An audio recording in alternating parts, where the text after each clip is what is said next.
ಕೃತ್ತಿಕಾ ನಕ್ಷತ್ರವು ನಕ್ಷತ್ರಮಂಡಲದ 27 ನಕ್ಷತ್ರಗಳಲ್ಲಿ 3ನೇ ನಕ್ಷತ್ರ. ಇದನ್ನು ಸಂಸ್ಕೃತದಲ್ಲಿ ಬೆಂಕಿಯ ನಕ್ಷತ್ರ ಎಂದು ಕರೆಯಲಾಗುತ್ತದೆ. ಜ್ಯೋತಿಷ್ಯ ಶಾಸ್ತ್ರದ ಪ್ರಕಾರ ಇದು ಅತ್ಯಂತ ಶಕ್ತಿಶಾಲಿ ಮತ್ತು ತೇಜಸ್ವಿ ನಕ್ಷತ್ರಗಳಲ್ಲಿ ಒಂದು. ಕೃತ್ತಿಕಾ ನಕ್ಷತ್ರದ ಬಗ್ಗೆ ಸಮಗ್ರ ಮಾಹಿತಿ ಇಲ್ಲಿದೆ. 1.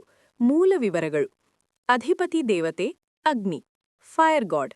ಗ್ರಹಗಳ ಅಧಿಪತಿ ಸೂರ್ಯ, ಸನ್. ರಾಶಿ: ಈ ನಕ್ಷತ್ರದ ಮೊದಲ ಪಾದ ಮೇಷರಾಶಿಯಲ್ಲಿ, ಉಳಿದ 3 ಪಾದಗಳು ವೃಷಭ ರಾಶಿಯಲ್ಲಿ ಬರುತ್ತವೆ. ಚಿಹ್ನೆ: ಕತ್ತಿ ಅಥವಾ ಚಾಕು, ರೇಸರ್ ಅಥವಾ ಕಟರ್. ಇದು ಕತ್ತರಿಸುವಿಕೆ ಅಥವಾ ಅಶುದ್ಧತೆಯನ್ನು ತೆಗೆದುಹಾಕುವುದನ್ನು ಸೂಚಿಸುತ್ತದೆ. ಪ್ರಾಣಿ: ಹೆಣ್ಣು ಕುರಿ. ಮರ: ಅತ್ತಿ ಮರ, ಫೈಕಸ್ ರೇಸಿಮೋಸಾ. ಕೃತ್ತಿಕಾ ನಕ್ಷತ್ರದವರ ವ್ಯಕ್ತಿತ್ವದ ಗುಣಲಕ್ಷಣಗಳು.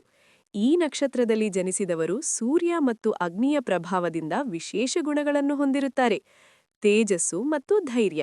ಇವರು ನೋಡಲು ಆಕರ್ಷಕವಾಗಿರುತ್ತಾರೆ ಮತ್ತು ಮುಖದಲ್ಲಿ ಒಂದು ರೀತಿಯ ಕಳೆ ಇರುತ್ತದೆ.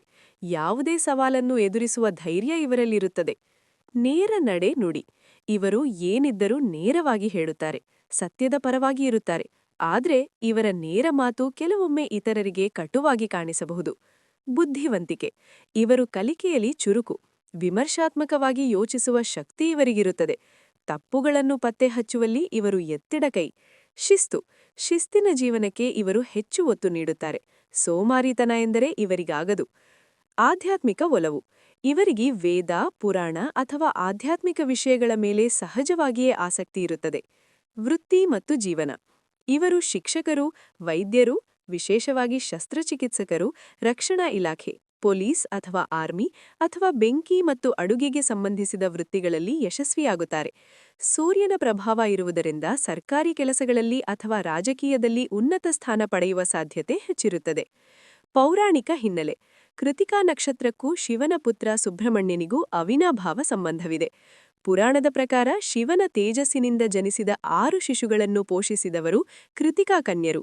ಈ ಕಾರಣದಿಂದಲೇ ಸುಬ್ರಹ್ಮಣ್ಯನಿಗೆ ಕಾರ್ತಿಕೇಯ ಎಂಬ ಹೆಸರು ಬಂದಿತು.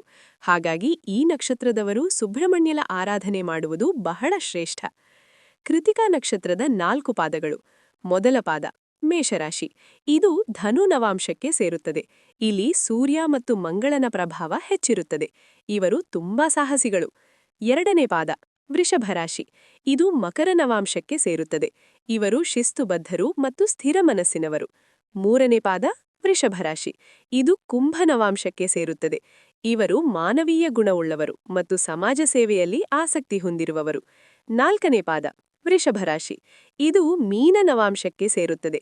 ಇವರು ಭಾವನಾತ್ಮಕ ವ್ಯಕ್ತಿತ್ವವುಳ್ಳವರು ಮತ್ತು ಧಾರ್ಮಿಕ ಚಟುವಟಿಕೆಗಳಲ್ಲಿ ತೊಡಗಿಕೊಳ್ಳುತ್ತಾರೆ.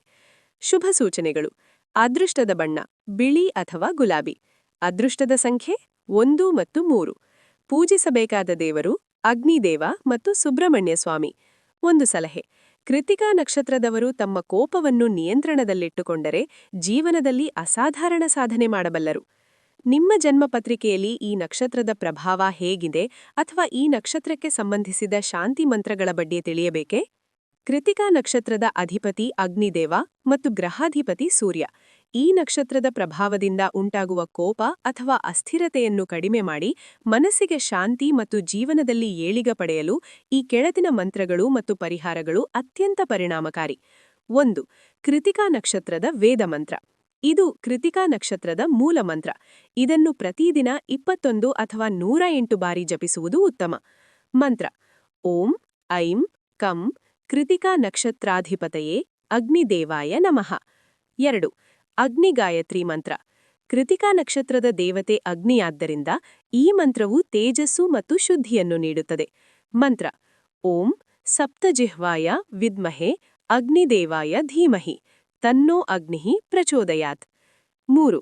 ಸೂರ್ಯ ಅಷ್ಟೋತ್ತರ ಅಥವಾ ಮಂತ್ರ. ಗ್ರಹಾಧಿಪತಿ ಸೂರ್ಯನ ಅನುಗ್ರಹಕ್ಕಾಗಿ ಈ ಸರಳ ಮಂತ್ರವನ್ನು ಪಠಿಸಿ. ಓಂ ಹ್ರಾಂ ಹ್ರೀಂ ಹ್ರೌಂ ಸಹ ಸೂರ್ಯಾಯ ನಮಃ. 4. ದೋಷ ಶಾಂತಿಗಾಗಿ ಸರಳ ಪರಿಹಾರಗಳು. ಕೃತ್ತಿಕಾ ನಕ್ಷತ್ರದಲ್ಲಿ ಜನಿಸಿದವರು ಅಥವಾ ಈ ನಕ್ಷತ್ರದ ದೋಷ ಇರುವವರು ಈ ಕೆಳಗಿನ ಕೆಲಸಗಳನ್ನು ಮಾಡಬಹುದು. ಸುಬ್ರಹ್ಮಣ್ಯ ಆರಾಧನೆ. ಕೃತ್ತಿಕಾ ನಕ್ಷತ್ರದವರಿಗೂ ಕಾರ್ತಿಕೇಯನಿಗೂ ನೇರ ಸಂಬಂಧವಿರುವುದರಿಂದ ಪ್ರತಿ ಮಂಗಳವಾರ ಸುಬ್ರಹ್ಮಣ್ಯ ಅಷ್ಟಕ ಪಠಿಸುವುದು ಅಥವಾ ಸುಬ್ರಹ್ಮಣ್ಯ ಸ್ವಾಮಿ ದೇವಸ್ಥಾನಕ್ಕೆ ಭೇಟಿ ನೀಡುವುದು ಬಹಳ ಶ್ರೇಷ್ಠ. ದೀಪದಾನ. ಈ ನಕ್ಷತ್ರದ ದಿನದಂದು ದೇವಸ್ಥಾನದಲ್ಲಿ ತುಪ್ಪದ ದೀಪ ಹಚ್ಚುವುದು ಶುಭ ತರುತ್ತದೆ. ಆದಿತ್ಯ ಹೃದಯಂ ಸೂರ್ಯನ ಬಲ ಹೆಚ್ಚಿಸಲು ಪ್ರತಿದಿನ ಬೆಳಿಗ್ಗೆ ಆದಿತ್ಯ ಹೃದಯಂ ಸ್ತೋತ್ರ ಪಠಿಸಿ. ವೃಕ್ಷ ಪೂಜೆ ಕೃತಿಕಾ ನಕ್ಷತ್ರದ ಆರಾಧ್ಯ ವೃಕ್ಷ ಅತ್ತಿಮರ ಫೈಕಸ್ ರೇಸಿಮೋಸ. ಈ ಮರಕ್ಕೆ ನೀರು ಹಾಕಿ ಪ್ರದಕ್ಷಿಣೆ ಬರುವುದು ಮಾನಸಿಕ ಶಾಂತಿ ನೀಡುತ್ತದೆ. 5. ಸರ್ವಸಾಧಾರಣ ಶಾಂತಿ ಮಂತ್ರ. ಮನಸ್ಸಿನ ನೆಮ್ಮದಿಗಾಗಿ ಯಾವುದೇ ಪೂಜೆಯ ನಂತರ ಈ ಮಂತ್ರವನ್ನು ಹೇಳುವುದು ರೂಢಿ. ಓಂ ಅಸತೋಮ ಸದ್ಗಮಯ ತಮಸೋಮ ಜ್ಯೋತಿರ್ಗಮಯ ಮೃತ್ಯೋರ್ಮ ಅಮೃತಂಗಮಯ. ಓಂ ಶಾಂತಿಃ ಶಾಂತಿಃ ಶಾಂತಿಃ. ವಿಶೇಷ ಸೂಚನೆ: ಕೃತಿಕಾ ನಕ್ಷತ್ರದವರು ಸೂರ್ಯೋದಯದ ಸಮಯದಲ್ಲಿ ಸೂರ್ಯನಿಗೆ ಅರ್ಘ್ಯ ಅಂದರೆ ನೀರು ಬಿಡುವುದರಿಂದ ಅವರ ಆತ್ಮಬಲ ಮತ್ತು ಆರೋಗ್ಯ ವೃದ್ಧಿಯಾಗುತ್ತದೆ.